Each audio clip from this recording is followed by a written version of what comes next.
Welcome students. आज तक हम पढ़ रहे थे ये unit second producer consumer behaviour and demand. ये हमने कल लास्ट चैप्टर में लास्ट लेक्चर में इसको कंप्लीट किया था। तो आज मैं इसको एक थोड़ा सा रिकैप्चुलेट करना चाहता हूँ कि हमने इसमें कौन कौन सी टर्म्स पढ़ी हैं, वो आप अच्छी तरह से समझने की कोशिश करेंगे। सबसे पहले हम पढ़ रहे थे कंज्यूमर बिहेवियर एंड डिमांड में कंज्यूमर बिहेवियर। कंज्यूमर बिहेवियर क्या होता है? कंज्यूमर बिहेवियर का मतलब हो गया जो कंज्यूमर है वो क्या चाहता है कि जो भी चीज वो कंज्यूम करता है उससे मैक्सिमम सेटिस्फेक्शन चाहता है। क्या consumer wants to get maximum satisfaction out of his given income at a particular time. यानी किसी वक्त में मेरी इनकम के हिसाब से मुझे कितनी सेटिस्फेक्शन मिलनी चाहिए, वो एक हर एक कंज्यूमर का बिहेवियर होता है और वो उस सिचुएशन को बदलना नहीं चाहता है। उस सिचुएशन को जिस सिचुएशन को बदलना नहीं चाहते हैं उसको बोलते हैं कंज्यूमर्स इक्विलिब्रियम। कंज्यूमर्स इक्विलिब्रियम एक ऐसी पोजीशन आ गई कि जहां कंज्यूमर अपनी इनकम के साथ मैक्सिमम सेटिस्फेक्शन ड्रा करता है और उस सेटिस्फेक्शन को चेंज नहीं करना चाहता है, अपनी उस कंजप्शन में कोई भी तब्दीली नहीं लाना चाहता। उस स्टेज को हम बोलते हैं कंज्यूमर्स इक्विलिब्रियम, या उसको बोलते हैं स्टेट ऑफ रेस्ट। इक्विलिब्रियम और स्टेट ऑफ रेस्ट या के कंज्यूमर्स इक्विलिब्रियम। उसके बाद हमने पढ़ा था consumers equilibrium in case of single commodity. Single commodity मतलब एक ही गुड के वक्त कंज्यूमर का इक्विलिब्रियम पोजीशन में होता है। ये आपने पढ़ा था कि consumer is in equilibrium position when marginal price of the commodity is equal to the price of that commodity. कि जो मार्जिनल प्राइस, मार्जिनल यूटिलिटी जो उस गुड से हमें मिलती है, जो गुड हम कंज्यूम कर रहे हैं, उसकी यूटिलिटी जो हमारी प्राइस के बराबर होनी चाहिए। कि प्राइस हमें अगर 10 रुपए में कोई चीज हम खरीदते हैं, 10 रुपए में चॉकलेट खरीदते हैं, कि 10 रुपए में हमें पूरी सेटिस्फेक्शन मिल जाती है, तो इसलिए आप बोलेंगे कि मार्जिनल यूटिलिटी ऑफ चॉकलेट जो है that is equal to its price. कि मार्जिनल यूटिलिटी हमें एक चॉकलेट खाने से अगर 10 यूनिट की यूटिलिटी मिलती है तो प्राइस अगर 10 रुपए है तो हम उस सिचुएशन में इक्विलिब्रियम पोजीशन में हैं और कंज्यूमर जो है उस पोजीशन को बदलना नहीं चाहता है, सिंगल कमोडिटी है। फिर उसके बाद हमने पढ़ा था consumer equilibrium in case of 2 और मोर देन 2 कमोडिटीज। यानी एक ही कमोडिटी तो हम कंज्यूम नहीं करते हैं, बहुत सारी कमोडिटी जो जिंदगी में हम इस्तेमाल करते हैं, तो उन कंडीशन में कैसे कंज्यूमर इक्विलिब्रियम पोजीशन में होता है। वो एक सिचुएशन है जैसे एक गुड की सिचुएशन है, वैसे ही एक से ज्यादा गुड्स में भी कंज्यूमर इक्विलिब्रियम पोजीशन में होता है। अगर हम कौन सी इक्वेशन इस कंडीशन को सेटिस्फाई करें तो आप consumer is in equilibrium in 2 और मोर देन 2 कमोडिटीज। कि अगर marginal utility of x upon price of x is equal to marginal utility of y upon price of y is equal to dash dash dash marginal utility of n upon price of n। इसका मतलब यह हो गया कि marginal utility of good x upon price of good x किसके बराबर है? Marginal utility of good y upon price of y। इन दोनों की ये जो रेशियो आपस में अगर इक्वल है उसको हम बोलेंगे कि कंज्यूमर जो है इक्विलिब्रियम पोजीशन में है इन केस ऑफ 2 गुड्स। अगर उससे ज्यादा गुड्स भी होंगी तो हम और वो भी देखेंगे कि marginal utility of good z upon marginal price of good z is equal to the marginal utility of y upon price of y। या हम ऐसे सिंपल इसको बोल सकते हैं marginal utility of good x upon price of x this is equal to marginal utility of good y upon price of good y is equal to dash dash dash. जितने भी goods हम consume करते हैं उनकी ये ratio के same होनी चाहिए कि marginal utility of n good upon price of n good should be equal. अगर ये सब इक्वल होते हैं तो कंज्यूमर एक इक्विलिब्रियम पोजीशन में होता है। तो ये हमने कंडीशन पढ़ी थी। उसके बाद हमने पढ़ा था डिमांड।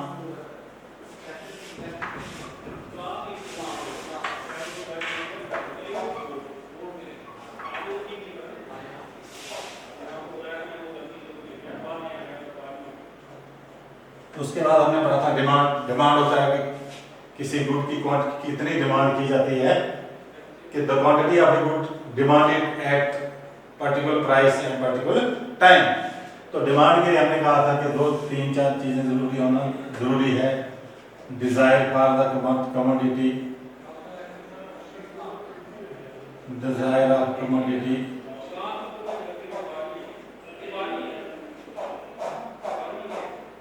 ability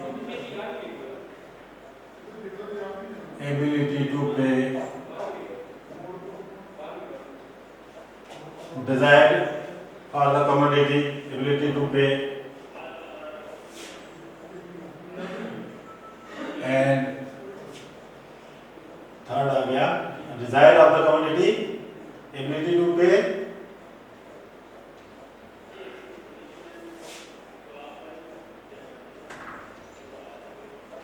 सारी तरफ बोल गया मैं।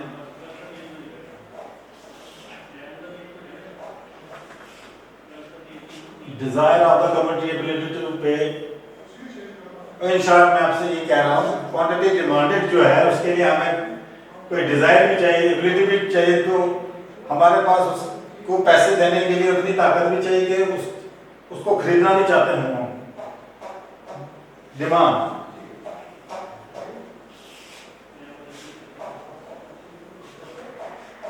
तो डिमांड जो है बहुत सारी किस्म की है। एक आ गया इंडिविजुअल डिमांड,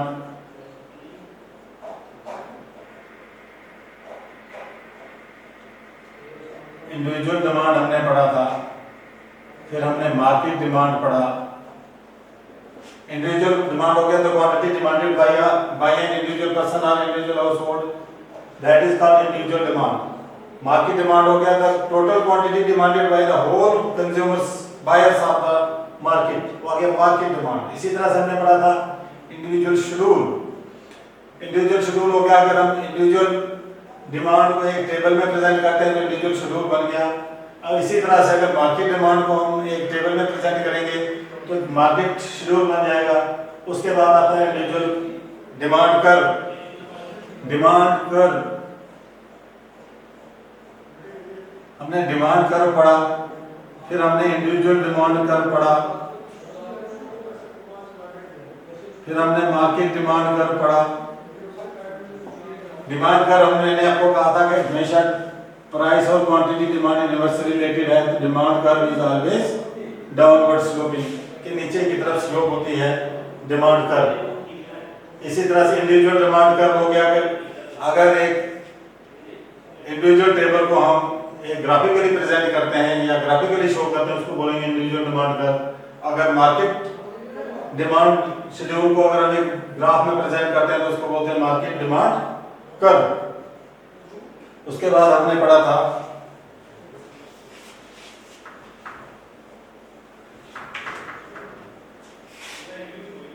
एक्सटेंशन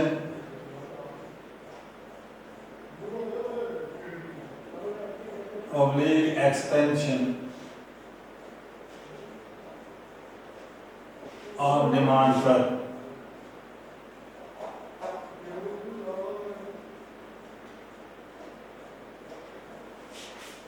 एक्सटेंशन और एक्सपेंशन ऑफ डिमांड कर्व हमने पढ़ा था। इसका मतलब होता है कि अगर प्राइस डिक्रीज होती है तो डिमांड इंक्रीज होती है, उसको बोलते हैं extension in demand. If price decreases, demand increases, that situation is called extension in demand। अगर प्राइस बढ़ती है और डिमांड कम होती है तो उसको बोलते हैं contraction in demand. Contraction in demand, अगर प्राइस बढ़ती है तो डिमांड कम होती है तो कंट्रैक्शन इन डिमांड। इसी तरह से हमने पढ़ा था next increase and decrease in demand. Increase and decrease in demand.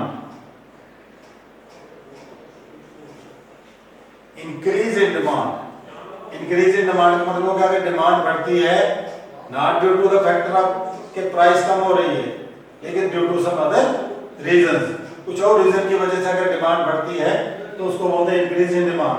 इसी तरह से डिक्रीज इन डिमांड अगर कम होती है किसी प्राइस की वजह से नहीं बल्कि किसी और रीजन अदर रीजन की वजह से तो उसको बोलते हैं डिक्रीज इन डिमांड। इनका डिफरेंस हम अगर बताना चाहें कि extension in demand, extension in demand and increase in demand.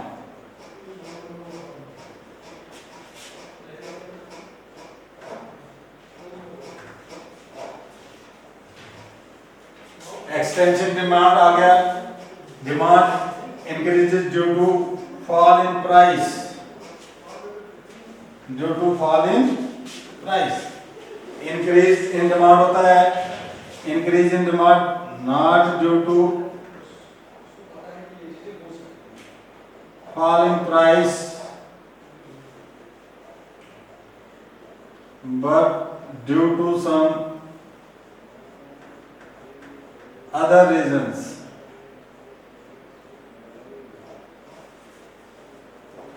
Extension of demand में एक ही रीजन है कि अगर प्राइस कम होती है तो डिमांड बढ़ती है, लेकिन इंक्रीज इन डिमांड जो है, डिमांड बढ़ती है not due to the fall in price but due to some other reason, कीमत के घटने बढ़ने से नहीं बल्कि कुछ और रीजन हो। कुछ और रीजन क्या हो सकता है? हो सकता है कि कंज्यूमर की इनकम बढ़ जाए। अगर कंज्यूमर की इनकम बढ़ जाती है तो उसकी डिमांड भी बढ़ जाती है, अगर कंज्यूमर की इनकम कम होती है तो उसकी डिमांड भी कम हो जाती है। या टेस्ट ऑफ द कंज्यूमर बदल जाए, तो हो सकता है उसका टेस्ट किसी चीज के लिए बढ़ जाए तो वो और ज्यादा खरीदेगा उसी रेट पे या उससे ज्यादा रेट पे। या मौसम बदल जाए, सीजन, या कोई फ्यूचर एक्सपेक्टेशन हो कि किस चीज की कीमत और ज्यादा बढ़ने वाली है तो इसलिए आज ही हम ज्यादा इसको खरीद लें, इंक्रीज इन डिमांड। इसी तरह से सिमिलर है, कंट्रैक्शन इन डिमांड है, decrease in demand.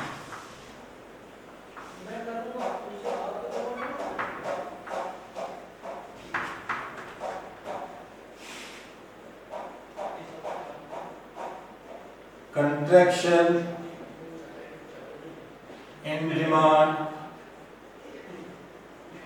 and decrease in demand.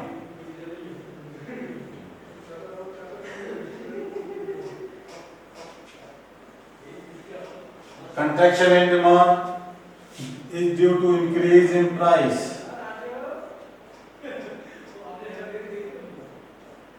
और decrease in price अगर not due to price but due to some other reasons.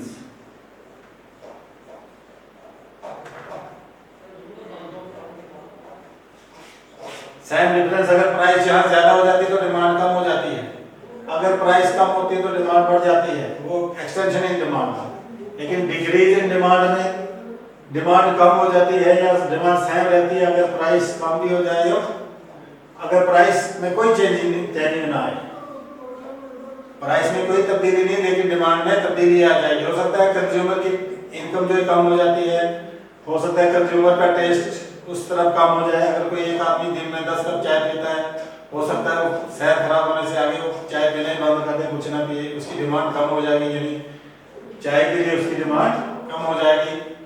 या डिक्रीज इन फैशन, कोई फैशन कम हो जाएगा तब उस चीज की डिमांड जो है कम हो जाती है।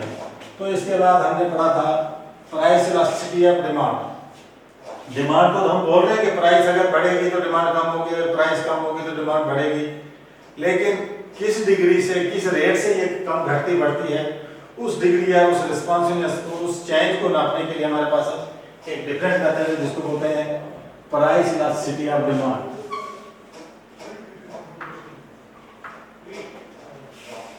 Price elasticity of demand. तो हमने ये पढ़ा था कि इसमें कि जो degrees of price elasticity of demand है कैसे कैलकुलेट की जाती है, कि प्राइस इलास्टिसिटी ऑफ डिमांड जो है किसके बराबर होती है, कि प्रोपोर्शनेट चेंज या percentage change in the quantity demanded, percentage change in quantity demanded upon percentage change in price. ऐसे इलास्टिसिटी ऑफ डिमांड निकालते हैं। अगर फिर हमने डिफरेंट टाइप्स पढ़ी थी इसकी, elasticity of demand is equal to infinity. अगर स्लाइड चेंज इन प्राइस, अगर हम प्राइस में थोड़ा बहुत भी चेंज करते हैं तो क्वांटिटी डिमांड में इन्फिनिटी डिमांड हो जाती है। तो वैसी सिचुएशन को हम बोलते हैं perfectly elastic demand. Perfectly elastic demand हमने पढ़ा। उसके बाद हमने पढ़ा था elasticity of demand is equal to 1। ये ऐसी सिचुएशन है कि जब percentage change in the quantity demanded upon percentage in price अगर 1 के बराबर आता है, 1 के बराबर आता है, तो उस वक्त क्या होता है, इलास्टिसिटी ऑफ डिमांड इज 1। इसको हम बोलते हैं यूनिटरी इलास्टिक डिमांड। उसके बाद हमने पढ़ा था elasticity of demand is less than 1 if proportionate change in the quantity demanded is less than proportionate change in price, that is called elasticity of demand is less than 1, और इसको हम बोलते हैं इलास्टिक inelastic demand और less than unitary elastic demand। फिर उसके बाद हमने पढ़ा था कि elasticity of demand is greater than 1 if proportionate change in the quantity demanded is more than the proportionate change in the price, that situation is called elasticity of demand is greater than 1 or it is called more than unitary elastic demand और simply इसको elastic demand भी बोलते हैं। उसके बाद आता है elasticity of demand is equal to 0। कुछ ऐसी गुड्स हैं अगर उसमें जितने भी प्राइस चेंज हो जाए उसकी क्वांटिटी डिमांड में कोई फर्क नहीं पड़ता है। If percentage change in the quantity demanded has no effect due to the change in its price, then the elasticity of demand is equal to 0। elasticity of demand उस सिचुएशन में होती है 0 के बराबर, जिसको हम बोलते हैं perfectly inelastic demand। तो इस तरह से हमने ये पूरा टॉपिक यूनिट सेकंड जो है कंप्लीट किया है। इसके साथ में थोड़ा सा हमने आज एक सरल सा इसका रिकैप भी कर लिया है। मुझे उम्मीद है कि आपको थोड़ी बहुत इसकी समझ भी आई होगी। तो नेक्स्ट हम थर्ड यूनिट के लिए नेक्स्ट लेक्चर से स्टार्ट करेंगे। तब तक के लिए थैंक यू।